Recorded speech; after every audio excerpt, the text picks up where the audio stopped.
Hello, this is Peter Morrissey from the Stockbury Dark. Working closely with my co-host Klaus Almian from Stockholm, Sweden, we plan on bringing you truly dark stories from one side of the world to the other.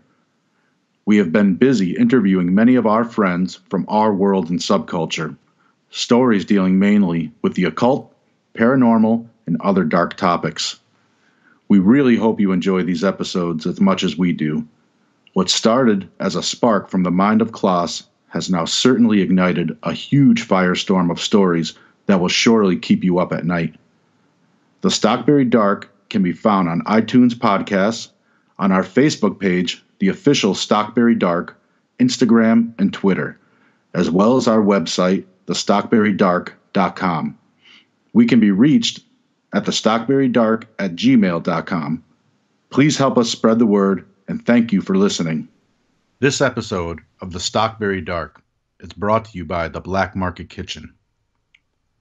The Black Market Kitchen is a meal service providing you with delicious, healthy, and clean meals. Do you live a busy life and don't have the time to cook, or do you just prefer the convenience of having your meals prepared? With a range of options to suit many tastes and dietary preferences, Black Market Kitchen caters to a wide variety of folks. Perhaps you want to lose weight, eat less processed and packaged foods, and or just improve your overall health. At Black Market Kitchen, they have developed an understanding of the types of foods athletes and active individuals need to fuel their daily activities. They offer vegetarian, paleo, and ketogenic compliant options in addition to their regular clean meals. The gourmet menu, consisting of perfectly sized portions, is updated weekly, providing customers with something new and delicious each week. It is their mission to make achieving your nutrition goals easier. No matter what your sport or diet, Black Market Kitchen wants to help you become the best version of yourself. Streamline your life and order up your meals. Black Market Kitchen offers statewide door-to-door delivery in Connecticut for a $25 fee. If you're local to the greater Waterbury area, stop in and try a fresh juice, smoothie, protein shake, or bulletproof coffee, and grab a few meals from the cooler. They have tons of healthy snacks to choose from, including their house-made keto bars, as well as raw and vegan options as well. Visit their website at theblackmarketkitchen.com. Sign up for the mailing list and have the weekly menu delivered to your inbox. Follow them on Facebook and Instagram at the Black Market Kitchen.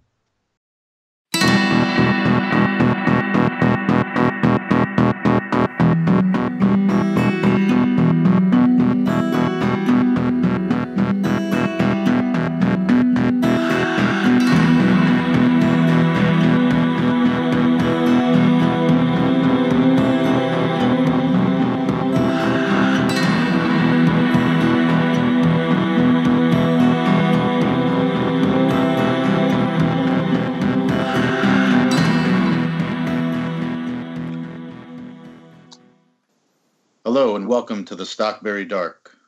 My name is Peter Morrissey. I'm Klaus over in Sweden. Yeah, I'm Marco from the UK. Well, we're really happy to have our friend Marco Abbatiello here with us from the UK. He's in a band called Payday, one of the organizers of Mongrel Fest that takes place. Is that in Sheffield? Yeah, is Mongrel Fest still around, Marco? We did it. No. We did it for a couple of years, and then our scene got very fragmented. It was Sheffield and Leeds based, the scene primarily, with a few of us in London as well. Mm-hmm. So we used to do it in Sheffield to kind of make it a bit of a mutual place for all of us. But we've all been fragmented and moved all about the place. So it's kind of unfortunately died a bit of a slow death. But we'll be back with something hopefully this year. Hopefully. Cool. When was the last year? We did. Callum did one last year. I wasn't involved much in it last year because I moved to Manchester. Because my girlfriend's up this way, so he did a 2-day event last year. We got Ricks. Who else we got? Most of the UK bands, Arms Race, Flex. It was one of Payday's first shows there. All great bands, and I have to add to that. I had the honor to play Mongrel Fest when you set Yes. up when you set up together with Rod, and it was one of the greatest shows I've ever played with the great people, and Yeah. the bill was just insane. It was basically all UK bands and us, and I think maybe one band from the US. I don't remember exactly. Yes, that's true. And Yeah. yeah, we had the time of our lives. I'm glad you did, man. We did. That was truer times. We were really excited to have you guys round, and I'm glad you guys had as much fun as we did. The ceiling came down literally. You know what? They haven't put any shows in that place since, so it was a good way to go out. Yeah, it was. Very good way to go out. Well, thanks, Marco, for joining us today. I know we spoke briefly about the premise of the show, and this is our 6th episode so far. We're in the midst of recording a bunch until we release them all at once, and then we plan on going, bi-weekly with the show. So sounds good. We are interviewing people from our music scene, artists, musicians, and we touch briefly on who they are and what they do in their music, but the meat of the show is their stories of the dark, supernatural, occult, paranormal stories, things they've experienced growing up or currently.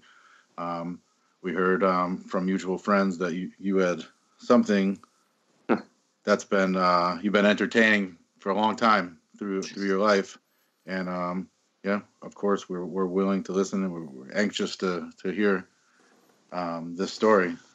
Yes, just like we said off air, that soon as friends of ours in the UK heard of this, they said, you're going to have to talk with Marco right away. And here we are. Yeah, it's mad. Because with these guys, I normally see him as quite a straight and clean kind of guy, the sort of dark side in terms of like my music taste and stuff that I've liked hasn't necessarily appealed to me from like when I was younger. So this was kind of an introduction to me to that kind of side and made me explore that side more, which is kind of mad if you think about it, that one experience like this can change your whole perception on your interests and stuff like that, Yeah. And it all came from a bout of sleep paralysis. I'm guessing you guys have an inclination of what goes on during sleep paralysis, right? Pete does. Marco, not Marco. God damn it, Marco. Sorry, my head's up my ass. No worries. The first 2 episodes that Klaus and I recorded were actually our stories, and the first one was mine, and I go into very, very detailed description of my sleep paralysis and out of body experiences that I've been suffering from. Not even I don't know if I'm suffering, but I've been dealing with since my late teens till I'm 46 now, and I at least 2 to 3 times a week I'm still going through this. So I know this very well. Okay, now, man, is this consistently from that time to now? Yeah, there were some breaks, especially when it first started. There were a few here and there, and then there were breaks actually for years. But in the last 10 years, 8 years, it's been constant, and it graduated to other things. And when we released our podcast, hopefully you'll listen to the first one and you can hear some of the stories that I put out there, and maybe you can relate to some of them because, they go pretty far and pretty deep. Man, do you know what? I've always seen it as from when I had it, it was a bit of a taboo, Mm-hmm. I didn't like bringing it up that I was raised with quite an idea that anything that you had a bit off with you was seen as a weakness, Right. So when I had my first bout of it, I was like, oh my God. I was like, this is not normal. This is not the expectation that I was sort of set, Yes. How my behavior should be, and in terms of what my experiences in life would be. I'd never been prepared for anything like it in my life. I seen the illustration when I Googled it, and it's a demon sitting on top of someone's chest, and I cannot give a more sort of apt metaphor than that. That is exactly what it feels like. It feels like you've got a demon sat on top of your chest, and you cannot do nothing. So this came about, this whole story. I'll give you a bit of background context so it makes more sense. But essentially, I'm from quite a mongrel background. My dad is Sicilian. My mum is cacophony. She's a mix of Guyanese, Mauritian, Kenyan, and French. Mm-hmm. So her side of the family is particularly fragmented. I never really have seen much of her family because they're in all different parts of the world. So she's a first-generation immigrant in the UK. Probably first-generation immigrant with those characteristics. So she's probably one of the first. There was a period in my life, 14, 15, where much like any kid who feels a bit, out of step with what's going on when they're growing up, I developed a very, very strong bout of anxiety in social situations. And it never really translated into anything outside of sort of my social surroundings until I had my first bout of sleep paralysis at about 14, 15. Now, when I first fucking had it, it was your bog standard, when you Google it and like you're stuck to your bed and everything around you is moving in slow motion, and you can't really catch your breath. And it's the most terrifying thing. It feels like you're drowning alive. It's mad. Mm-hmm. And that was the first time I had it. And nothing, there wasn't anything other than my room in the first time I had it. I remember a very clear picture of my room. I had my Chelsea posters on the wall. I had my Italy football posters on the wall. I remember it clearly. It was in my room. I just couldn't move. I had this for probably about 3 months. It wasn't every night. It was probably about 2 or 3 times a week. Then I had some mad shit. Then I was, same thing. I was on my bed. But my door is at the end of my bed, on the left-hand side. And one time I could just hear really, really, really muffled, from what I could make out, French singing. Singing? Yeah, French singing. Okay. And I kind of like, the way you're doing sleep paralysis in slow motion, moved my head up. And there was this woman, right?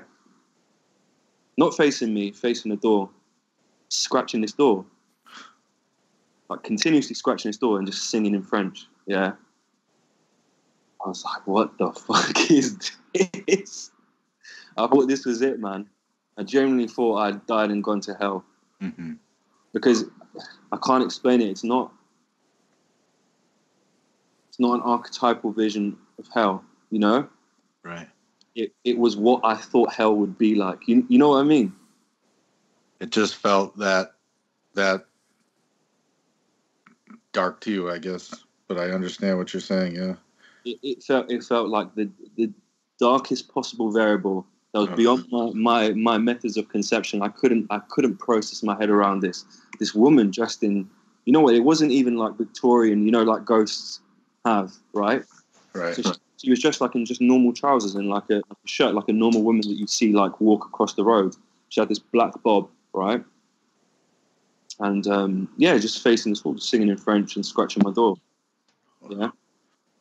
And I had this bout of sleep paralysis, probably about the same consistency as I did previously. So let's say, I don't know, 2 or 3 times a week. But that woman was still there. Every single time, scratches on the door. And I'm not kidding. I swear to God, I wish I was in my room. Because I have to send you the pictures when I go back home to my London home. I've got the scratches on the door till this day. I swear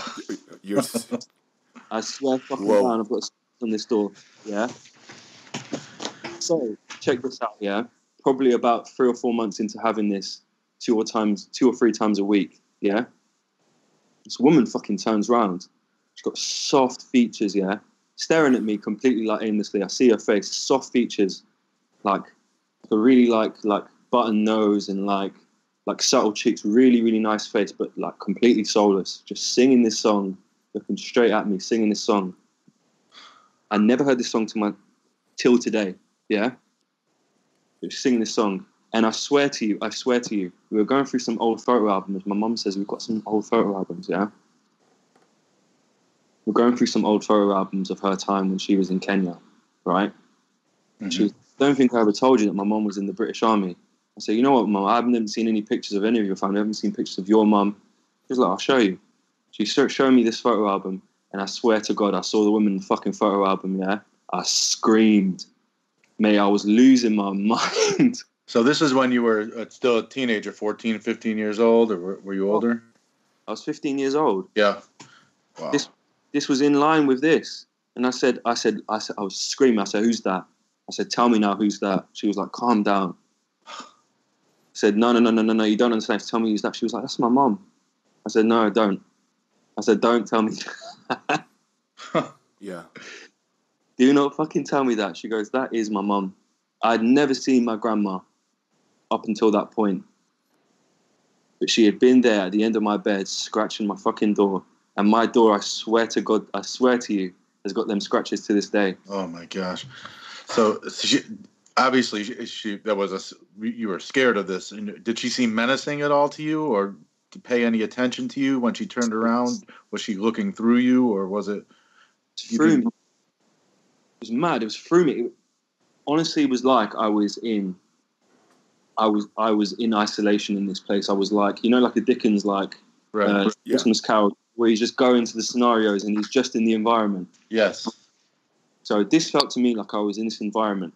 All the variables in my room, everything. I swear to God, I meticulously looked. Everything was exactly pinpoint. Boom. Everything was the same. And so you told your mother this story, obviously. Yeah, of course. But she's like to me, wait, we're going to have to talk to someone about you now. And I was like, no, Mum, look at my door. Look at the scratches on my door. She was like, you did them yourself or something like that. Or you know how you're playing about. I said, listen, there is no way in a million years that I would have put them scratches on that door. No. Explain to me how they got there. She was like to me, no. She's Christian. She's very, very, very Christian, you see. So anything that's seen as like potentially, you know, of that kind of ilk, irks her a lot. So she tends to throw it under the rug whenever I bring it up. Like a lot of people, you know, they want to brush those types of things off without having to actually focus and realize that there's a possibility that this is real.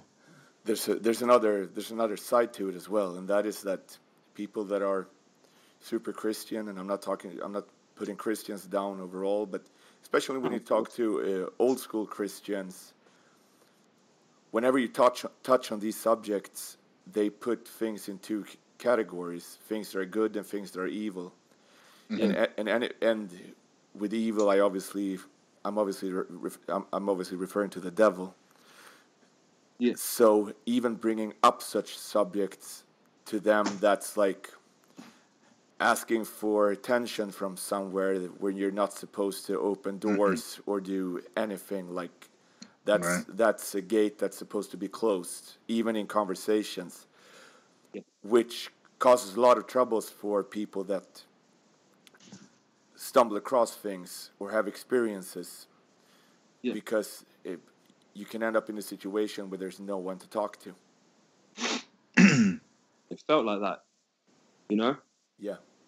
It felt like she was implying, whenever I brought it up, that I was bringing some bad vibes, some bad karma into her holier than thou abode, you know? Right. Yeah.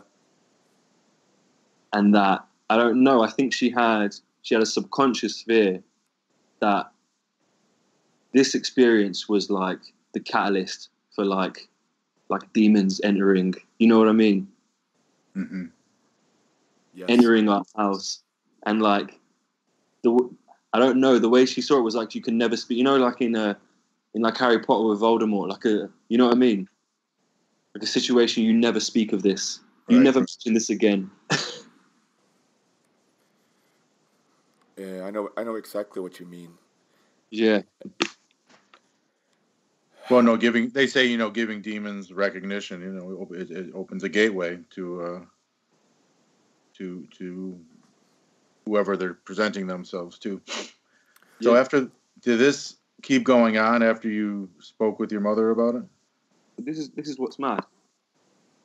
So after that, after I saw that picture of my nan, in that book, she had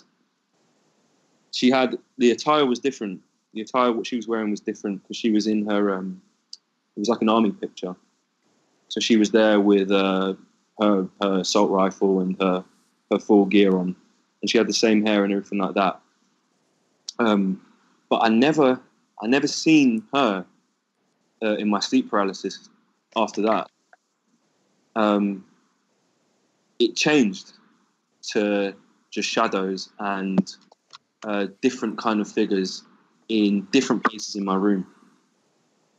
And it would never had that clarity. Yeah, nothing was as defined as that. No. I'm trying to think back to any instances where there was anyone who resembled like a person. And no, it wasn't. It wasn't with that same clarity as the images when I saw my nan. Wow. No, because this was like an interaction in pure daylight, basically, right? Yeah, mate. We when we get up here 7-8 o'clock when I used to get up for high school, when I used to have it, it's not like it's completely like pitch black or anything like that. It's light. It's the exact same environment my room is in during a daytime environment. Yeah. So when your paralysis would come, would it usually come when you were waking up or right before you would fall into a deep sleep? Do you recall times? Yeah. It followed a very similar pattern. So I wouldn't say I had like an insomnia, but I used to wake up at really odd times during the night, like 4 or 5 o'clock, whatever it is. Mm-hmm. That was completely independent of what time I'd go to bed. I would wake up at 4 or 5 o'clock. Now, what would happen is when I went back to sleep, I would have a very clear dream. It wasn't a consistent dream. It'd just be sort of different, very vivid dreams, very nonsensical dreams. Be like I'm in like a fucking Dali painting or something, Mm-hmm. And then when that dream was over, then I would go into a bout of paralysis for what felt like, hours. It was about 10, 15 seconds. 20 seconds. Yeah. Some of those times you be in the midst of a paralysis and it feels like you're stuck there and you're lying there for hours. And when you pull yourself out of it, finally, you look over and like a minute has passed on your clock. Not even kidding, not even that sometimes. Yeah. It would be instances where it would be 15, 20, 25 seconds. Mm-hmm. And I would have felt like I would have been there all day chained to my bed. And it was mad. It was really, really mad how I never had that clarity after that. Mm-hmm. Situations were always the same. Still happening now? Nah.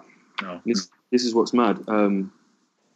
Since I've come up here to Manchester, so I was living in my family home for the best part of about 20, 21 years. With a few bouts at university, staying in the university campus on halls and stuff like that. And I only get it when I'm in my room there. Mm-hmm. Which was my mum and dad's old room. And it's only there. It's only since I've been in that room. And did anyone else in your family in that house experience anything that you know of? Listen, even if they did, they would not say it for love and money. You have siblings? Brother, sister? I have a half brother and a half sister. So my dad's when he moved to Sicily, him and his wife have a boy and a girl. So they never stayed at that home before. They have, Uh-huh. and they'd always been like with your little brother. He's always in the same room. He wants to stay in the same room as me and stuff like this. Yeah. And he's an honest kid. He's not one with the kind of like pressures of my side of the family, mum's side of the family. So he wouldn't be in denial about something like that. He's an honest, he's a candid kid. But he, you know what? He's never, for him, it's just another room, man. For him, it's just another place to stay. But for me, I don't know.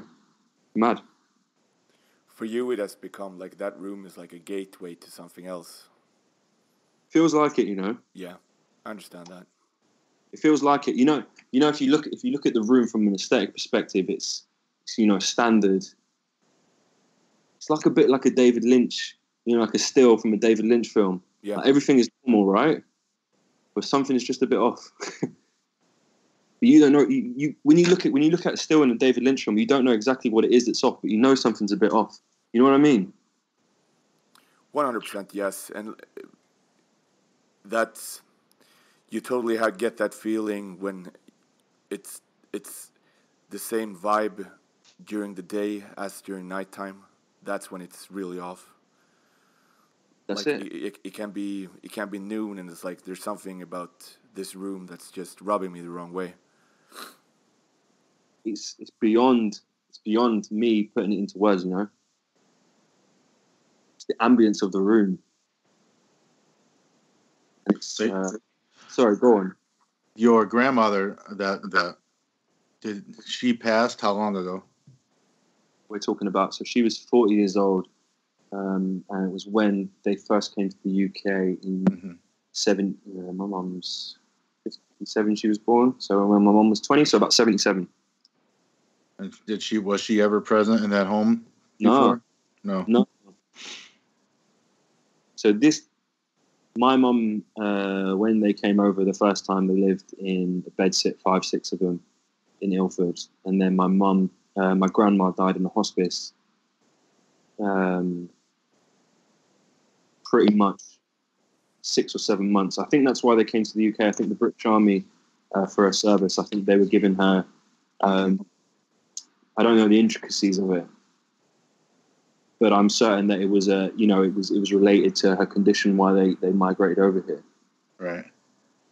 And it can't have been more than 6 or 7 months into her time over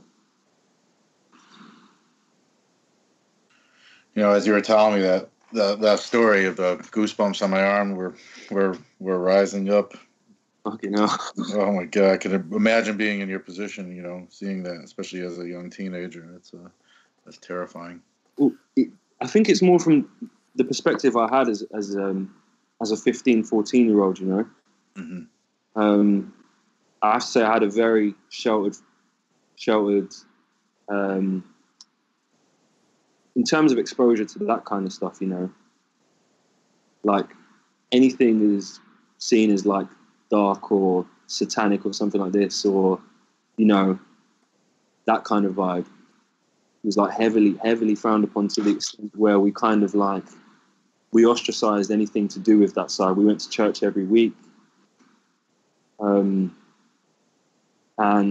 it was only as I developed a bit more perspective at that age, 14, 15, that I kind of stepped away from that side, my side of the family, in terms of that, that way of life.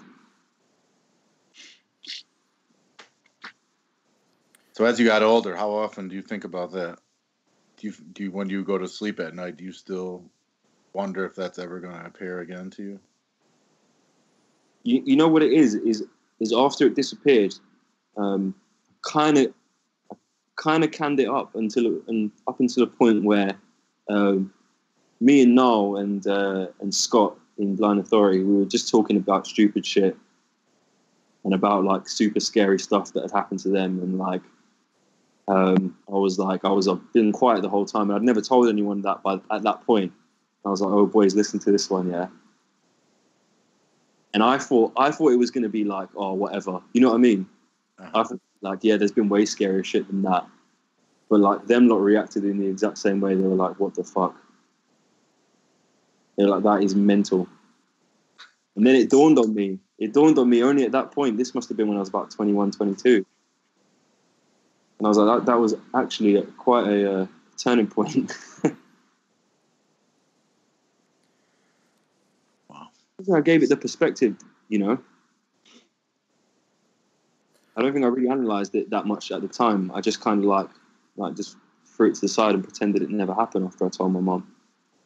I've heard a lot of things in my life, but this, when there are traces left afterwards in form of scratches on the door, that's something I've never heard before. That's something else. Yeah. I mean, rarely does it cross over into like a physical like manifestation where there's marks left over, whether it's on you or on an object, or that's really crazy. See, that's what I mean, and that's kind of why I don't really want to. I've kind of not explored it in the depth that I probably would have if I was completely comfortable with what happened, you know? Right. When I say completely comfortable, I don't mean as in no one's ever going to be comfortable being in that situation and seeing that. What I mean comfortable is I mean that, like, I fully processed it. You know what I mean? Mm-hmm. And because I haven't fully processed it, I've kind of haven't really looked into if there's anyone else who's had a similar experience, or, you know. You're gonna have a lot of. You're gonna find it really interesting listening to Pete's episode because, yeah, this is what we talk about for over an hour. Jesus. Yeah, sorry, go ahead. No. I was just saying that, you know, hearing it from someone else's perspective would be super helpful for me to understand it and, like, maybe have a different look at what happened, you know?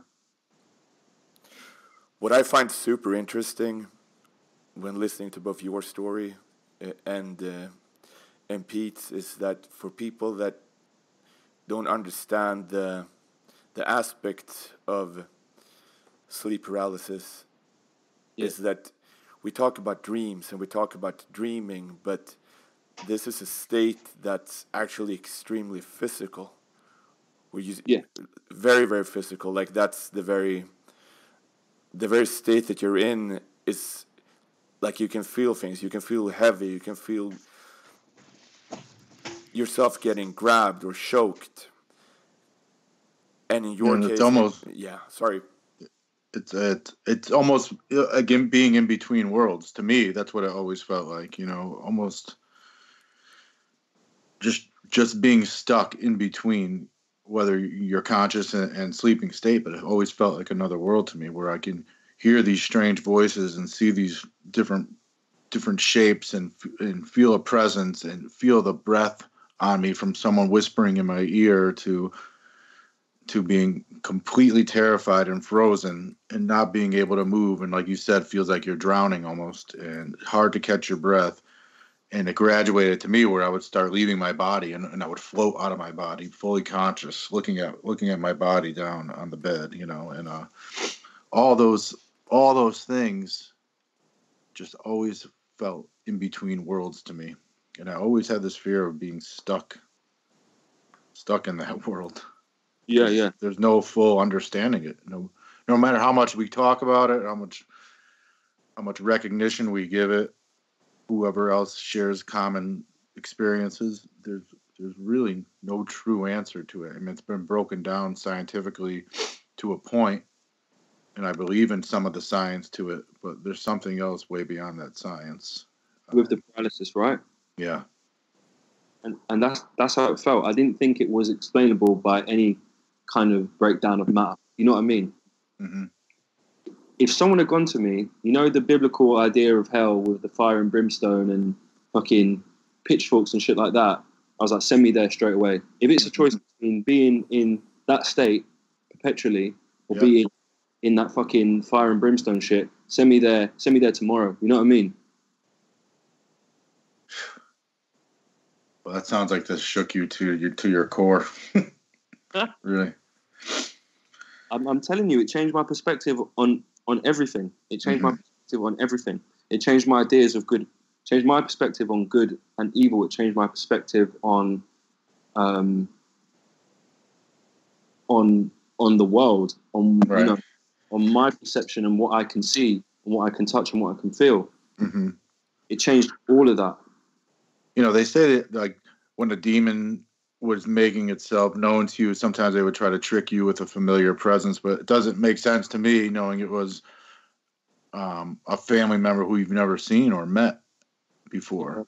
You know, so what would be the purpose of that? You know, and it's just that when you finally saw a picture, you knew immediately. You knew what you were looking at, who you were looking at, and that's really scary to me. No hyperbole, honestly. That at that point, when she turned the photo album, and then I seen that face, that by far has been the most surreal thing I've ever experienced in my life. Mm-hmm. You know, not to get too personal with you, but was your mother and her mother, was it a good relationship they had? Were there problems? Were there? Well, this is the thing.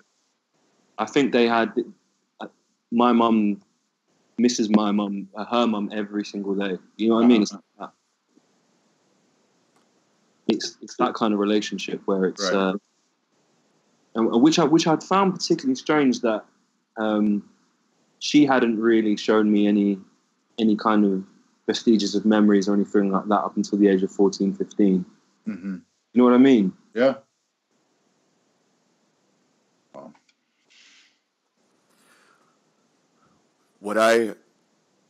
Again, because we have Peter's story in such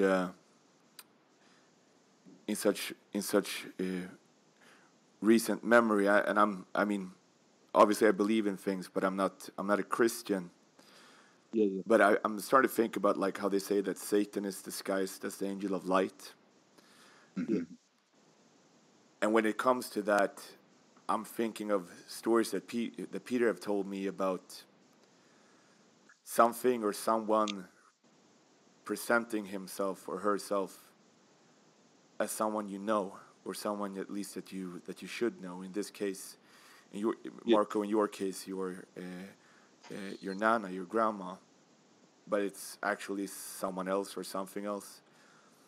And Peter has experiences that are so similar, and that bothers me. I must say. There's nothing else in the world that can make you feel that uneasy as that. You know, I've been in bouts of paralysis where I've seen and felt a very familiar person, whether it was a family member or a friend. But deep in the midst of this bout of paralysis, I also knew it wasn't that person. Yeah. And in the back of my head, I'm like, why is this happening? Why is this whatever it is, entity trying to trick me into believing? And what if I did believe? What would have been the next step? You know, I'm not a deeply religious person myself. I was raised Catholic my whole life. I grew up with a fear of the devil. Yeah. Read a ton about, you know, malevolent spirits and demonology and exorcisms, and so a lot of those things are ingrained in your head when something like that happens to you, and then you immediately fall back on those thoughts. Yeah. And you're thinking, is this some sort of demon? And, you know, is this some sort of like demon trying to enter me? You know, instantly you don't want to put yourself in that situation of possession. You know, I don't know how true any of that is, whether it's a mental illness or a true, you know, state that happens. But when I think of these things that are trying to fool us, I'm wondering what the motives are and what the reasons are and why they're making themselves known to us. Because there has to be they just don't appear for no reason. Did you have like an expectation of what would happen in that situation of a demon possession when you had your sleep paralysis? So could you go, oh shit, this is what's happening right now? Or did you not have that perspective? I mean, I knew what was happening always. I was very self-aware of what was happening. I felt, and as it got more prevalent, I felt I was able to control a lot of these situations, and control the outcome and control my release from it and my escape. Yeah. I I basically taught myself certain tricks to release myself from paralysis. Oh, really? Yeah. Whether it was like concentrating on one part of my body and slowly moving it to break free of like the hold, because sometimes you're completely, all you can have are your eyes open and you're moving your eyes and looking around your room and you can't even open your mouth, but you can feel yourself screaming inside, and all that's coming through is like a muffled cry sometimes. No, that's the hardest bit is when you're screaming, Yeah. And when if you're shouting or something like that, and it's like it sort of like bounces off the roof of your mouth and back into you. You know what I mean? Yeah. I mean, this happens to me now. This happened to me 3 nights ago. My wife is so used to it. She's been dealing with it with me for 15 years. Yeah. She knows when I'm about to fall into sleep paralysis. She'll wake me up before I even get fully into it. She can tell by my movements of my body, by the sounds that are coming out. She's my breathing changes. It's always right before I fall into like full REM sleep. It's never like in the middle of the night in a deep sleep. Sometimes I've had it in the morning when I was just waking up and falling back asleep, but it's always right before sleep. I don't know where I was going with that. I just know it's something that's plaguing me forever. I don't see it ending anytime soon. I'm not as scared as I used to be. I rarely am fearful of it unless sometimes I'm alone in another room by myself and it's followed up by other things like a presence, or words in my ear or physical, like something physically touching me, which has happened on more occasions than I can actually remember. Yeah. But like I was saying, my paralysis graduated to out of body experiences, which is another thing altogether. But it would always start with the paralysis and move on. I don't know if you've ever experienced anything like that with your sleep paralysis, where you felt like you were leaving your body. Is that anything that you're familiar with or feeling wise? You know what it was with my other bouts of paralysis when it wasn't that situation. It would be like I was walking towards. This is something I should have mentioned actually. It was like I was walking towards that door, and then I looked back, and then I'd see. I wouldn't see myself, but I'd see like I was saying to you before, like a figure or like something in where I was sleeping.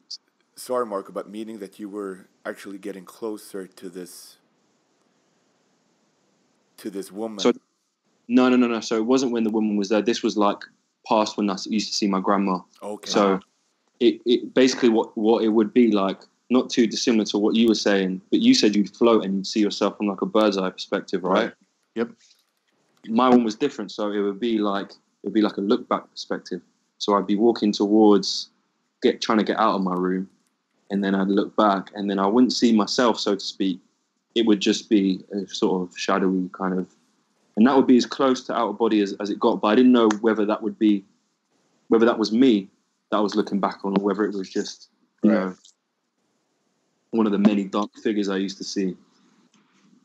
Did you ever have like anything audible as well? Like a lot of times when I was falling into paralysis, I would feel like there's almost buzzing in my head, or like static radio frequencies, almost like when you're turning a knob on an old stereo or an old radio. You're going between stations, and that static and that interference was like, and that beeping noises were just like coming through.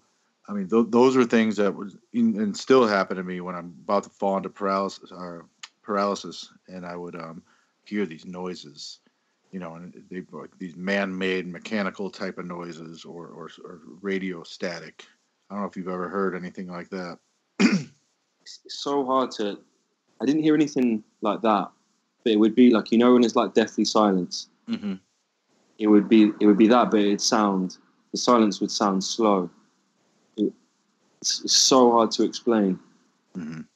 You know, and I also think everyone's experience with that are, you know, they're not obviously always the same. There are a lot of similarities, but everyone has their own occurrences that happen with them. The machine noises, though, I mean, I haven't heard anything as audible. Is it very clear, like a clear sound, right? Yeah. I mean, and this isn't all the time. It varies, you know. Yeah. But like I said, I've had this happen to me hundreds of times. You know, I'm so used to it, and there's different variables to it, and different levels of it, and different depths of the paralysis. You know, where I get very light ones where I can just snap out of it in 2 seconds, and there's still times when I'm stuck, which feels like I said, like hours, even though a minute has passed. Feels like I'm stuck in there. And very rarely do I get frightened anymore, but I still have those like off experiences that put me in a total state of panic, and I'll wake up screaming, and I'll turn all the lights on in the house. Pete, I was just going to ask you that. When was the last time that you woke up and were really, really afraid? Probably about a month ago. Yeah. Usually, if it's like, say I'm like fall asleep on the couch or something late at night, you know, as soon as I start dozing. But it's usually when I'm alone, or when I'm hearing something or feeling something like a presence, you know. Like I've told you about the times where I'd be starting in paralysis and I would feel someone almost whispering in my ear or approaching me, or, you know, a real nondescript shape, but I just know that thing is there, you know. And about a month or two ago, this happened to me again, where I just felt like someone was in my ear speaking, you know, nonsensical gibberish, whispers in my ears, and just weight on my head and shoulder, like pressing against me.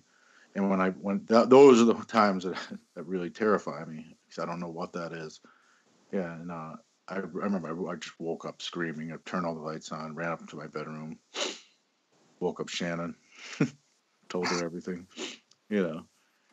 And she's kind of scientific with it, but there's many times, you know, that I've scared her with my reactions to what was happening, you know. And she believes everything I tell her. Yeah. She's definitely not a skeptic to it. What's her angle though? What's her scientific approach to it? You know, she thinks it's probably. First of all, she thinks I need a sleep study. You know, and you know, she thinks it's. I don't know exactly what she thinks. To tell you the truth, it's. I don't know if she thinks it's anything otherworldly though, like I do. I hear that. You think she's in denial about it, or whatever? It's just her view, the way she is, that she doesn't. Yeah, I don't think she's in denial about it, but she gets scared and creeped out very easily as well. Like she won't sit back and watch like a ghost movie with me or anything like that. You know, I think she has a belief that those things are real, and I think maybe partially it is denial because she doesn't want to invite anything like that into our home. You know, and she's heard tons of stories from me, and she certainly, you know, is understanding and believes things that I say to her. You know. I know. I understand that. It also like it's the same kind of thing. Like if we can, let's keep that door shut. Such a hubris, though, you know. What's that? Such a hubris. It's such an arrogance. That's you know, that perspective. You know, you can be in control of every situation, and that, you know, it's everything is how you perceive it and how you are looking at it. That's how my mum is 100%. You know what? It extends to everything, you know? So when there's something there that she can't explain, that's when she gets freaked out, because she's like, I can't actually put my finger on what's going on here. And I think that's what it is, why she doesn't like talking about it at all. Yeah, very well. I believe that. Because when you don't have those explanations, maybe you don't want to dig any deeper. Yeah, I think sometimes, you know, as a person, all the time you think you're in control of everything, you see everything you do, you believe that your perceived reality is the truth, right? That's all you have. You only have your perceived reality. That's all you have as a human being. I've got mine, you've got yours, Klaus, you've got yours. You know what I mean? But as soon as something comes there that you can't explain, then that control aspect of everything, of your sensory touch, of like what you can see and everything, just goes out the window. It disappears. It does. Yeah. So the last time you haven't experienced any paralysis since you moved, is that it? Yeah, since I've been here. Yeah. How long has that been? I've been here in Manchester now for about 2 years. Yeah. See, I've had my paralysis everywhere I've ever been. You know, whether it was at a home I rented, to a home I lived in, to the next home I bought, to a friend's house, on vacation, a sister's house. I've had it everywhere. It's never been just one location for me, which sucks. Bottom line, you know, sometimes I have no rest. You know, there's been nights I've had paralysis where almost where I was actually toying with it. Every time I would shut my eyes, I would go right back into it. I was like controlling the environment. It's bizarre, you know. But there's times I've been in and out of it 10 or 15 or 20 times in a night. Almost like every time I would actually try to give in and sleep, I would be right in it. And that's when I started really toying around with out of body stuff, where I was reading a lot of books on it. I felt like I was starting to control my movements with it. Yeah. And then part of that actually started scaring me, because I felt like I was getting so close to leaving the confines of my room that I was wondering if I got beyond the walls, if I was going to come back. And there were a couple really, I felt like close calls where I was actually leaving, and immediately I withdrew and sat right up in bed and shot up. And I was like, no, that's it. I don't even want to think about this anymore. Mad. Because you see with people who have no underlying health conditions and they just pass away in their sleep, like cardiac arrest or whatever it is, and they say it's coroner is cardiac arrest, it's cardiac arrest. That's what it is, right? But it's inexplainable to me, with what you're explaining to me right now and how I felt during that time, that there cannot be some, like you said, some kind of relation where you're slipping away. You feel like you're slipping somewhere else, you know? And it's funny because it's a pretty hot topic right now, sleep paralysis and even out-of-body experiences. And in the last 5 years, there had to have been like 10 horror movies written about sleep paralysis, a couple really good documentaries on it. Oh, I swear. It's been everywhere. You know, and these horror movies are basically, they take the worst of your paralysis and then go with it to a deeper level, even with, like, you know, demons and creatures that are just basically sucking your soul while you're sleeping and you're dead, you know. But there's been a lot of talk about it in the last few years. So a lot of people suffer from it, from what I gather. And I think it's mad that you control it, you know? Because I think most people would adopt the same approach as me and just accept it. Yeah. And just go, okay, let's just see this one through.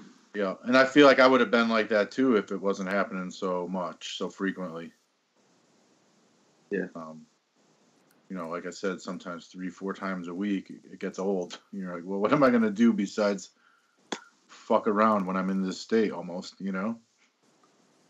And I've been in it for so long that I was actually able to, like, try different things to prolong it or end it, you know?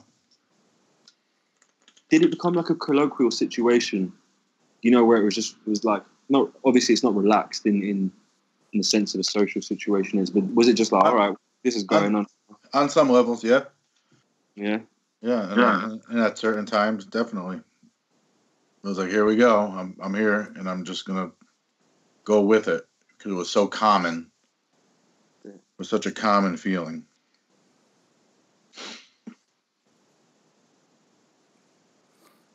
You know, sometimes I don't even mind it when it happens anymore. I just don't want it to happen so much where it's destroying my sleep. You know, because it's done that. That's it. Not too scared of it anymore. No, but that's the thing. It became a thing for me. I wasn't used to it in the same way that you are. I was still terrified every single time and just accepted what was going on. But it just got to a point where I was like, oh, for fuck's sake, I'm going to be knackered when I'm going to, do my exams or whatever it is, Yeah.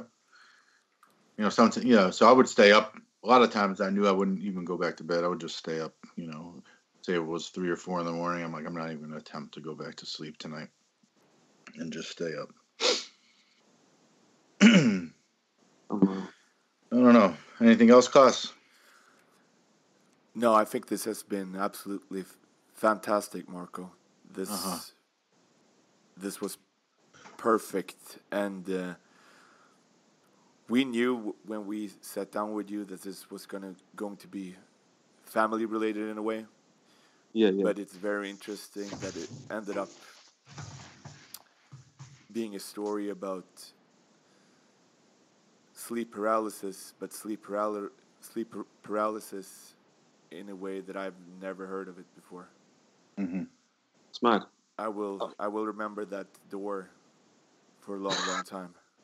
Mate, I'm back home this weekend. You will be getting no context. I'm just going to send you a fucking picture of that door. We want them. Yeah, that would be great. Love to see that. Yeah. I'm back home this weekend, so I'll do it. But on a level, this has just been me being candid about it. So I can't say I've had any, other, I don't know, experiences that mirror this at all. So this is just me being completely 100% honest about how I approach it, how I approached it in the past. Mm-hmm. But that's what makes it real super, super interesting. Yeah. Thanks so much for sharing that with us, man. It's a very personal thing. No. And I don't know, it's a great story, and really, really just want to thank you so much for sharing that with us today. It's been great, having people who kind of. I've always been reluctant because it's always felt like a taboo, always like do something about it, go for a run in the morning, or you know what I mean? Mm-hmm. Some people will kind of turn their nose up at it, but to have you guys kind of, get it it's been very, very helpful for me as well, help me understand it a bit better. So good. Thank you. I really appreciate it. Yeah. Thank you for having me. You got it, Marco.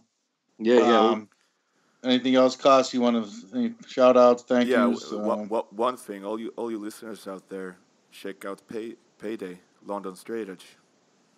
Listen, man, I got to tell you lot now, it's over, which is a shame. All you listeners out there, don't check out Payday London Straight Edge. It's all right. We're back with something else, and we're back with something else. Same vibe. Good, that's really good, because that last demo, that was fantastic. Appreciate it, man. Excellent stuff. All right, Marco, we'll talk soon. Thank you very much. This is the Stockbury Dark signing off. Be back very soon. Thank you, Marco. Cheers, man. Thanks a lot, guys. Good night. Night.